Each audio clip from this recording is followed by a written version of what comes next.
what does it take to go from where you are right now to where you want to be or where you believe you've been destined to be?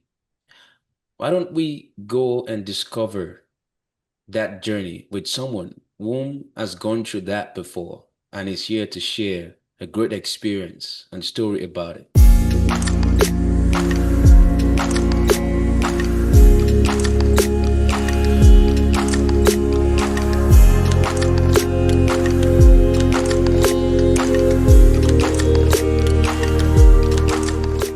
Hello, everyone. Welcome to the Proverbial Mind podcast. This is your host again, Samuel, and here with me is Stanley. And today we're going to talk to you about self mastery, the philosophy of becoming who you are meant to be. If you're here for the first time, do not hesitate to hit the notification button to subscribe and like the video and share it among your friends and family. And we hope that you stick to the end and find value from this episode today. Stanley, how are you doing today? Doing great. Thank you for having me, Samuel. Awesome. So could you give us a brief intro about yourself and what you do and why you're Okay. with us today? I'm a person who's had a very successful business career. I'm both an attorney and a certified accountant. Other countries, they call them chartered accountants, but I'm both. And I've had a very successful business career. My problems where I was not achieving my potential Mm, were in personal issues, specifically in my health, even more specifically, my weight. Um, if you go back about 30 something years ago, this is what I used to look like. The mm, picture on the left, I was, 367 pounds. So I guess that would be 150, 160 kilos, mm, something like that. And I, over time, lost 102 kilos and 220 pounds. Got down to where I am today, 145 pounds. No drugs, no surgeries. So, in other words, in my case, just imagine, look at these two pictures. There was a small version of me inside the big version of me who was screaming to get out. mm. And my story that I'm going to tell you is when I woke up and decided to let that person out. Um, so I had been overweight most of my whole life. What happened with me was my mother died when I was 8 years old. And I was living with my father who was massively obese, and we both just ate and ate and ate and ate. More food, more food, more food. I mean, believe it or not, I'm smaller now than I was when I was 13 years old. And I'm 66 years old now. So I don't know whether that's funny, an accomplishment, or sick, or all of those things. I think it's a little bit of all those things, but I'm smaller. So what happened was, as I was getting ready to turn 50 years old, I said to myself, where am I going to be in 5 years if I don't make changes? Would you like to guess what the answer was? Dead. And I decided right then and there that I did not want to be dead. So I said, okay, I need to make some changes. Now, that was not the first time I'd told myself that I needed to make changes. And it was not the first time that I acted on making changes, but it was the first time I became willing to permanently take the necessary action. Permanently, not just temporarily, permanently for the rest of my hopefully very long, hopefully very happy, hopefully very healthy life. So, right then and there, I made four decisions, four changes that I implemented right there. That date was February 1st, 2009, a little over 17 years ago. I call that day my rebirth day. Since that date, I started making changes, and I have continued to make changes along the way, and I have gradually evolved from the person I was into the person I am. Now, if you notice, I said I started on February 1st, 2009. It wasn't January 1st. And you know why? It wasn't a New Year's resolution. And you know why it wasn't January 1st with the New Year's resolution? Because I had previously made a resolution to do something and I failed. I blew it. I didn't carry it out like so many of us and like I had done many times before. I didn't do it. I dropped the ball. But this time, February 1st was different because I was not at rock bottom yet. I was not at the worst I could have been. I hadn't had a heart attack yet. I hadn't had a stroke yet. My knees had not given out yet. But there was something else at play. I was disgusted with myself. I said, I have this great career. I have all this potential and I'm wasting it. I am blowing it. And this is ridiculous. I shouldn't be doing this. I mean, seriously, I was disgusted with myself. But instead of beating myself upside the head, saying that I'm worthless and that I'm no good, instead I said, I can be better than what I am. So what do I need to do to become better than what I am? Came up with four things that I started right there. First thing was I quit drinking alcohol. I just said no more. I said, I'm drinking too much alcohol. The alcohol is not serving me. I am serving it. It is not good for me. So I took my last bottle of scotch and I poured it down the toilet and I hit flush. It's gone. I've not had a drink in 17 years and I don't miss it. And believe it or not, I actually didn't find it that hard to quit, which that's not making light of other people because I know a lot of people have trouble with alcohol. I'm not trying to make light of them, but I think it's because I wasn't physically addicted to it. If anything, I might have been emotionally connected to it. I might have emotionally wanted it. It was my support system. It made me feel better after a long, hard day. So I would drink. So I said, no more. Then soda pop, 2-liter bottles of soda pop. I was drinking 3 of those a day. They were diet, caffeine free. They tell us those are healthy, but they're not. We're being lied to. That's garbage. They're not healthy for you. They're horrible for you. Did the same thing. I took my last bottle, poured it down the toilet, hit flush. I haven't had one in 17 years. And I don't miss it. And then I said, I'm going to quit eating red meat. I like chicken and turkey. So I said, I'll quit eating red meat, beef and pork. And so I quit doing that. And then I said, I need to start getting some exercise.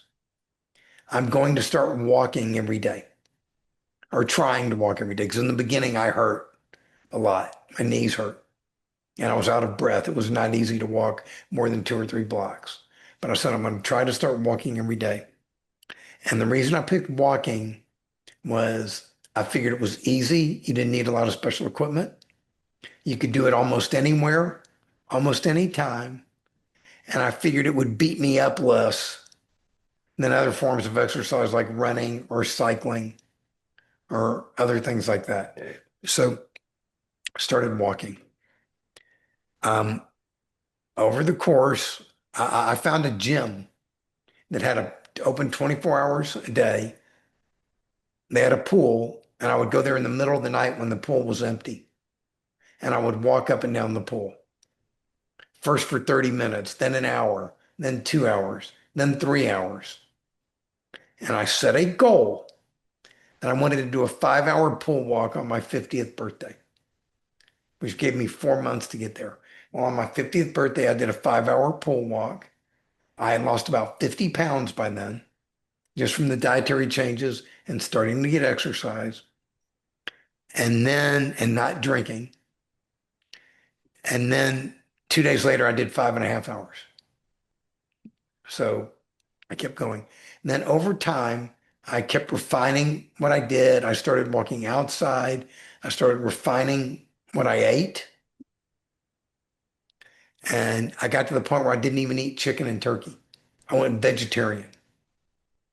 Since the day I went vegetarian, I have been sick one time, and that was 12 and a half years ago. That to me is a testament to the power of healthy nutrition. And since then, I've done even better than that. I'm vegan now. I don't eat butter, cheese, and ice cream. Those were things I had to give up to get my weight down. The last 50 pounds would not come off of me until I gave up butter, cheese, and ice cream. So the lesson I learned there was you cannot exercise your way out of a poor diet. Mm. So now so here I am today, healthy, where I want to be, very happy. Now let's talk about the topic that you wanted to talk about, self-mastery. So now, before we get to that point, Sure. you've given us an introduction about, where you were at and the journey you took to get to where you are right now. Yes, sir. What made you discover within yourself that, you gave an intro line that really struck me that was very powerful, that I really stood out, and was that you saw yourself and you saw that there was somebody, a smaller person inside that bigger Yes. person that was there Yes. before. And that to me is the beginning of that transformation that you went through. What led you into discovering or having that perception that there was someone in there crying to get out? I Well, want to first, understand that process. okay. First of all, even though she was only around for 8 years, my mother always told me I could be anything I wanted to be. Mm, And for some reason, I always believed that. And my father always told me to be more than he was. He only had a fifth grade education. All he knew was to work hard. He said, don't do what I did. Work with your mind, use your mind. That's where your power is. He knew that much. mm, And they always told me that. And so I had a good background, people pushing me. I knew I could be more. I always knew, and I'm not saying this to brag, I was always one of the smartest kids in my classes. Always. And the problem was I got lazy and I didn't want to put out the effort. And I would coast and do those things. And also, it was a very interesting thing. Up until grade 5, I was always the smartest kid in the class. In sixth grade, they put me in a class with all smart kids. And that was a rude awakening. I realized that I wasn't the only smart person out there. And so that kind of woke me up a little bit. mm. But I always knew I could be something better. But, and something in me, I always said for years that somewhere down the line, I'm going to do what it takes and I'm going to lose the weight. And sometimes it's like I knew it intuitively. And honestly, you're going to laugh when I tell you this, but I'm going to tell you this anyway. I do a lot of meditation where I talk to earlier versions of myself. I talked to myself when I was 8 years old. I talked to myself when I was 25 years old, 30 years old, at various points of my life. I talk to myself and I go back and look at it. And if you think it's possible, I mean, I think on some level I was sending myself messages, that at some point. And so now at the age of 66, I listen for messages from me when I'm 80 years old, 90 years old. I listen just, for guidance, just, to help you, a voice that you can trust, intuition, if you want to call it. But on some level, I always knew I could be better, but I was blowing it. I was wasting it. Like I told you, I was disgusted. I mean, I told myself this is BS. That's not what I told myself. I told myself worse than that. I mean, I said, Stanley, I said, you're effing up. This is disgusting and it's ridiculous. So now, how did you now going from that weight to where you eventually ended up as a 145 and quitting those things is not an easy journey. That is a lot of mental fortitude It and was not, but it was determination. not as hard. See, part of it is what do we tell ourselves? Mhm, If we tell ourselves it's going to be hard, mhm. it's going to be hard. Well, I choose to tell myself a different thing. Walking around at 367 pounds was hard. Mm. Eating healthy food every day is easy compared to what I went through when I was 367 pounds. It's what you tell yourself. Anything in life, any form of mastery in life, it starts between your ears. What do you tell yourself? If you say something is hard, it's going to be hard. If you say, I can't do it, guess what? You're not going to be able to do it. If you say this sucks, guess what? It's going to suck. But if you sit there and you tell yourself the benefits I am going to derive from these changes far outweigh anything I give up. See, you know what's funny? I haven't given up anything. I've gained everything. That's the way I choose to look at it. Does that make sense? So now, in terms of the mastery, what took you through the journey of gaining mastery of yourself? First of all, I'm not sure I've totally gained mastery of myself. Mm. I think I'm constantly improving, constantly. See, I have a simple goal. My goal is beat yesterday. Be better today than I was yesterday, better tomorrow than I am today. I am in year 18 of doing that. And guess what? I still haven't found my limits yet. You know, I've gone from a person who couldn't walk 2 or 3 blocks to a person who walks about 25 kilometers every day. Every day. Why do I do that? Because I can. See, I'm looking for my limits and I haven't found them yet. Because what I have discovered out of this journey is that I am more powerful than I ever imagined.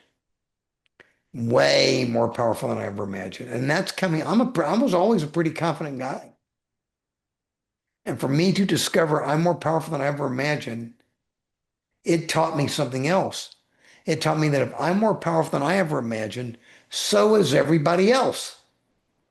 Samuel, you are more powerful than you ever imagined. Anyone listening, you are more powerful than you ever imagined. And when you start to believe that, that's when you really wake up and things start to happen. And you start to ask questions. And the question I asked myself was, if I could lose all this weight and keep it off, if I could go from a person who can only walk 2 or 3 blocks and turn into a walking machine, I'll give you an example. Over since I started 17 years ago, I have walked around the earth at the equator 2.93 times, if you can believe that. Almost three times around the earth at the equator. And I'm not done. So it made me say, what else is waiting for me out there? What else is out there waiting for me to do that I haven't done yet that I should be doing? And the answer I came up with was I should figure out what I did, turn it into a system that other people can use to change their life, and then teach that system. And I didn't turn it into a weight loss system, although it can be used for weight loss. I turned it into a system that anyone can use for anything, any type of change they want to do. What I created was I created a human operating system. Imagine Windows 11 for a computer, Android for a computer, Mac OS for a computer. Well, this is the way of excellence, which is the name of my system for how to be an excellent human being. It's a set of guidelines, it's a set of instructions, it's an operating system. And I made the system so that it can be applied to anything. It's guidelines that you, the user, can use and tailor to whatever you want to use it for.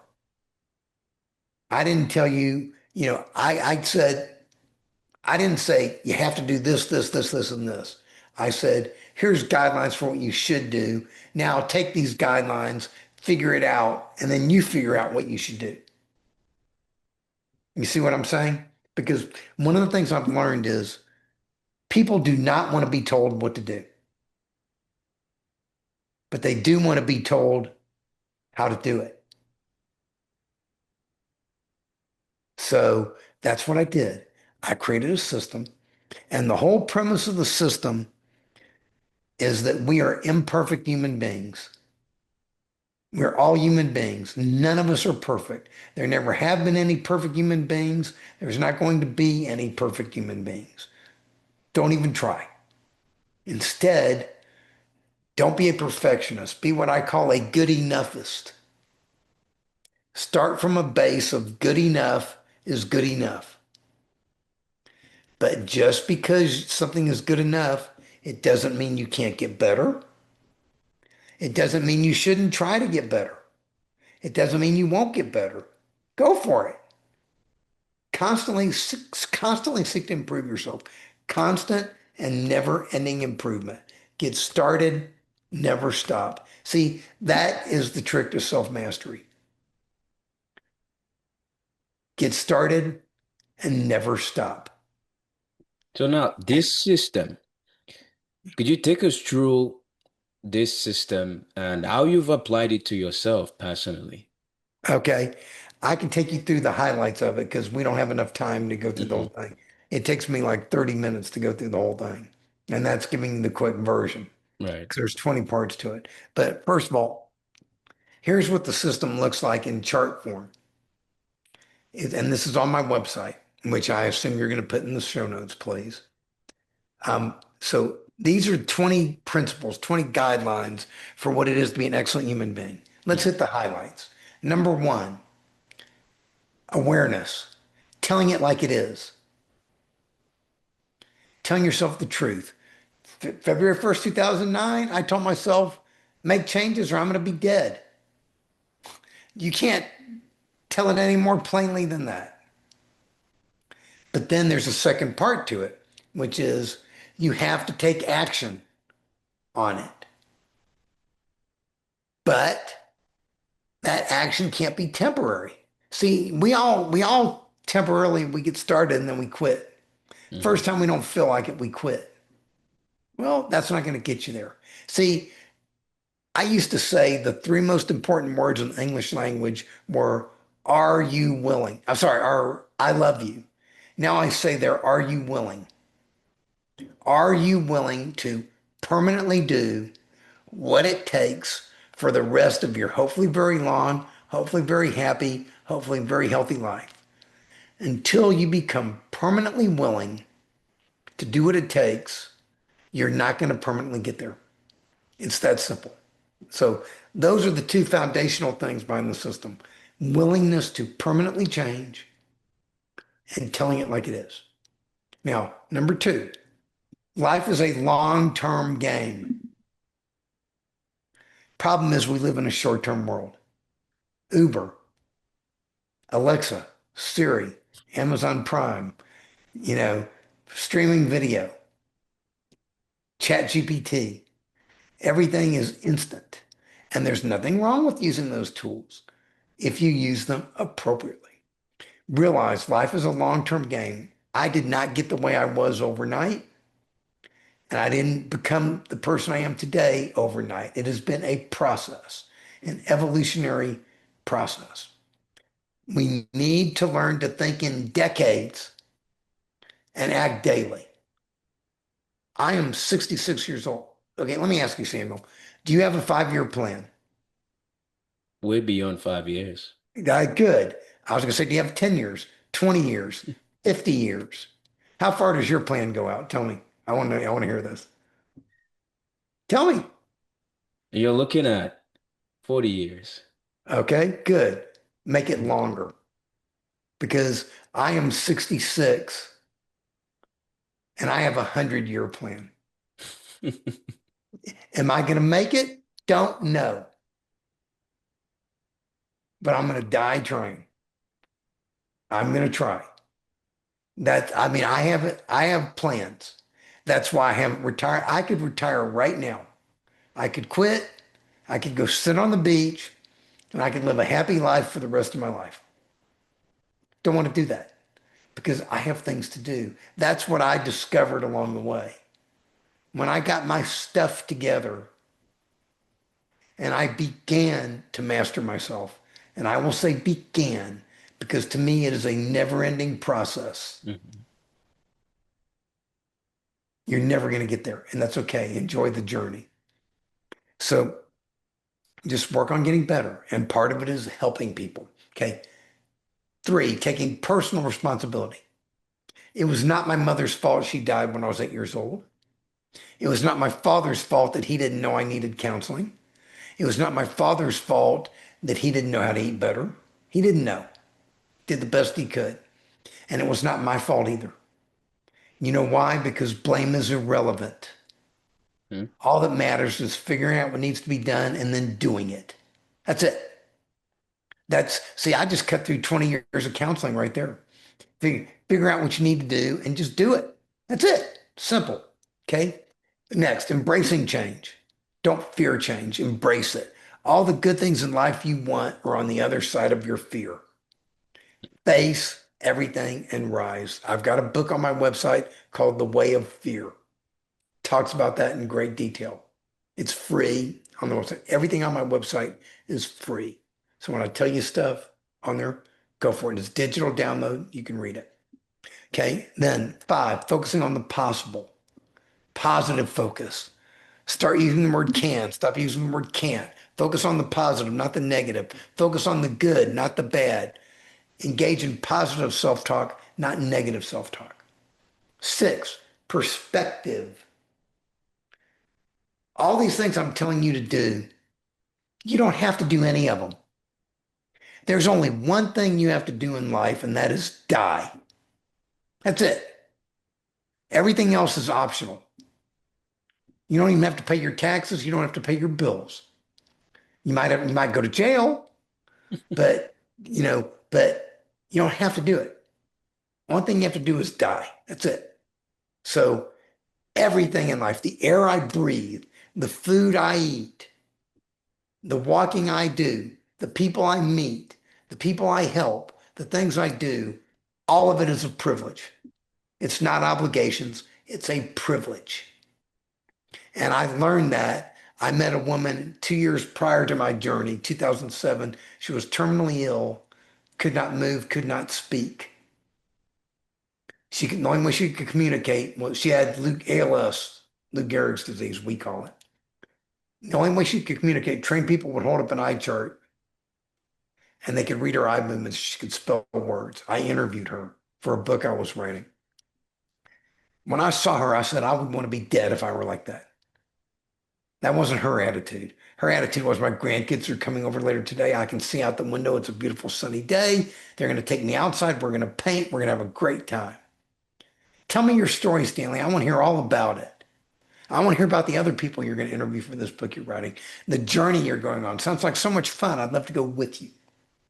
This woman who was a year from away from dying, who was in a state where I would want to be dead, had more joy for life than anyone I've met in my 66 years. So when I had days where I didn't want to get up and walk, I said, what would that woman do if she could have? And the answer is she would have gotten her lazy butt out of bed and she'd have gone walking. And she might not ever come back because she was having such a good time. So I learned to stop complaining and just start doing it. It's Gratitude. it's a privilege. It's a change in your attitude, changing the way you look at things. Vision. I have a vision for the world. You know what my 100-year vision is? World peace. I want to live to see world peace. You think that's going to happen in the next 5 minutes? No, it's not going to happen in the next 10 minutes. But I choose to believe it's possible. Okay. Then giving, giving to other people, learning to give to other people with no expectation in return. Because if we would all help each other and give to each other, eventually someone's going to give something to us. Then using your time wisely. I tell people set aside 15 minutes a day just for yourself. Use it to meditate, use it to, think, use it to pray, whatever you want to do.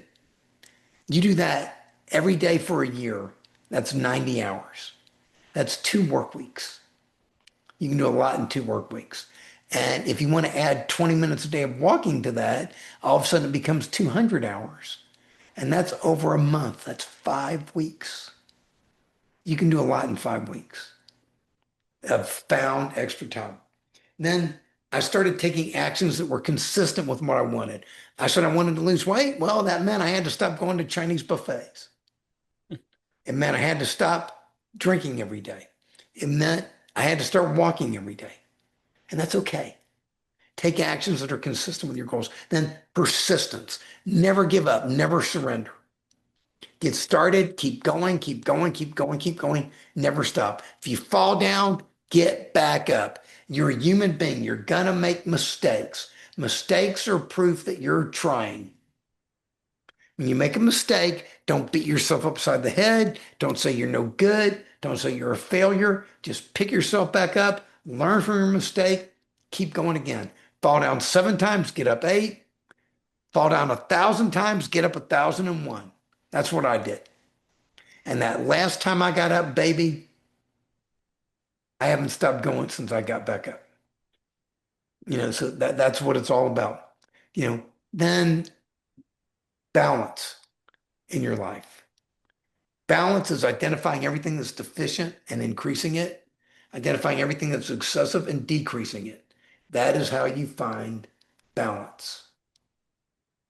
You know, Eating too much crappy food, well, eat too much crappy food, eat less crappy food. Eating not enough healthy food, eat more healthy food. Not getting any walking, do more walking. Things like that. It's simple as that. It's an equation. You can look at it. Then we already talked about willingness, being willing to permanently do what it takes. Then belief. Believe you can or believe you can't. Either way, you're going to be right. I've already told you, you're more powerful than you ever imagined. So start believing it. That's where your power is going to come from. Then discipline, self-discipline. I don't mean punishment. I mean identifying all your negative habits and eliminating them. Drinking, eliminate. Chinese buffets, eliminate. Drinking soda pop, eliminate. Sitting on my butt all day, eliminate. Replace it intentionally with positive habits. Walking every day, eating healthy every day, meditating every day, spending time for myself every day. All those things, positive habits. You want to learn about habits? Read Atomic Habits by James Clear. Great book. Fantastic. You're smiling tells me you've already read it. You Yeah. know, great book, fantastic book. I was going to write a book on habits, and I said, why bother? James Clear already did it, and it says it all. I don't need to add anything to what he said. So then, commitment. When you become 100% committed to something, it becomes easier. I'm 100% committed that only healthy food is going to enter my mouth. I'm 100% committed that only healthy thoughts are going to enter my head. I'm 100% committed that I only want to hang around people who are good for me to hang around, healthy people. Okay, it's 4:30 in the afternoon right now. I have things I could go do right now, but I'm sitting here having a quality conversation about a quality topic with a quality individual. There is no better way I could be using my time. That's what life is about. You're the kind of person I want to hang around. You're the kind of person I want to associate with. All those things. Then I'm 100% committed only to exercising every day. It's been over 8 years since I took a day off walking. And that was those 3 days when I told you I was sick. And if you didn't count those 3 days, it would have been 12 and a half years. And if I would have known that those 3 days would have interrupted a 12 and a half year streak, I would have walked those 3 days even though I was sick. But that's okay. Didn't do it. And that's all right. So then balance, integration of mind, body, spirit, balancing your mind, body, and spirit. Here's a diagram that I have. 3 parts. Mind is red, body is blue, spirit's green. You see that little person in the middle? Mm-hmm. That's where you want to be, where you're equal parts mind, body, and spirit. Everything is balanced. See, when I started my journey, I was all mind. I was sitting in front of the computer all day doing my work and then sitting on my butt afterwards. I was getting no exercise. I was eating horrible food. I was drinking all the time. Not good things. Then I started listening to my body, what it was telling me. And I started only giving it healthy food. And I noticed that the more healthy food I gave it, the better it felt and the stronger it was. So I still slowly refined what I did. And my version of what was healthy got tighter and tighter and tighter and more refined over the years. What I think is healthy today, what I thought was healthy 17 years ago, I wouldn't eat today. I wouldn't because I've learned that there's better than that. So now you've Yes. taken us through your journey, and it's been a great conversation. And the major things I took out of this is that just as the book of Ephesians, chapter 3, verses 20 says in the Bible, now unto him who is able to do exceedingly abundantly, more than anything you can ever ask or think about, according to the power at work in you. And that same power is the power that raised Christ from death. And the lesson from that power, from that scripture is anything is possible. There's a power in you, and that power, according to the scripture, is that same power that raised Christ from death. And like you Mhm. said, whatever you believe is what you manifest. And the scripture says also in the book of Proverbs, as a man thinketh in his heart, so is he. Not so he will be, but so is he. And so what you have said has really covered a very critical aspect of mind, belief system, because you have really covered that the mind governs the body operations. What you accept is what you eventually become, and what you reject is eventually what you won't become. And so the critical decision to finally making that step and committing to it, consistency. This is a very fruitful conversation. If there was a last word that you would give to the Revival Mind audience before we close out, what would it be? Be limitless. Think limitless. Think like you know that you are limitless. There's virtually anything you can do, but when you sit there and you say you can do anything, I always say, could I become the starting second baseman for the New York Yankees? Well, at the age of 66, I don't think I could be. Or in your case, could I be the goalie for, soccer team, football team? No, couldn't be. But I could take that goalie and I could talk to that goalie and I could work with that goalie and I could help that goalie to become better. That I can do, So there's versions of what you can do, but you have an incredible power within you that is much stronger than we are taught and probably much stronger than what you believe. And I can tell from the way when you read those verses, those chapters, you believe that too. It's true. You are. That's That's why amazing. I want to say, I want to see what you do over the next 40 years in your 40-year plan. But I want you to make it a longer term than that plan, because I want people like you to be around for longer than 40 years. As the Lord will it, He will spare lives. Yeah, that's right. Yep. Okay, so Proverbial Mind, here is it on self-mastery. How the philosophy of becoming who you are meant to be. I hope this conversation has blessed you today. It has blessed me, and this was a grateful for conversation. And I hope that you take out a lot of value out of this. And know that remember, no matter where you are in life, no matter what stage you are, as long as you breathe, as long as you see, as long as you hear, as long as there's the most important thing, there's breath going in and out of the nostrils, anything is possible. You are not limited. And so use that potential to the fullest. And as Stanley said, gratitude determines your altitude. Your perspective of life is really what shapes where you end up in. So change your perspective to the right perspective, and you will see your life blossom. As the scripture says in the book of Malachi, you'll flourish like well-fed calves. And so follow the channel, subscribe to our videos, and subscribe to our channel, like our videos, and you can also listen to us on Apple Podcasts, as well as follow us on Instagram at Proverbial Minds. If you ever have any conversation that you would also like to share or testimony whatsoever, reach out to us at proverbialminds@gmail.com. And the link to Stanley's website also is going to be shared in the comment down below if you need that. And on to the next one, guys. Stay blessed.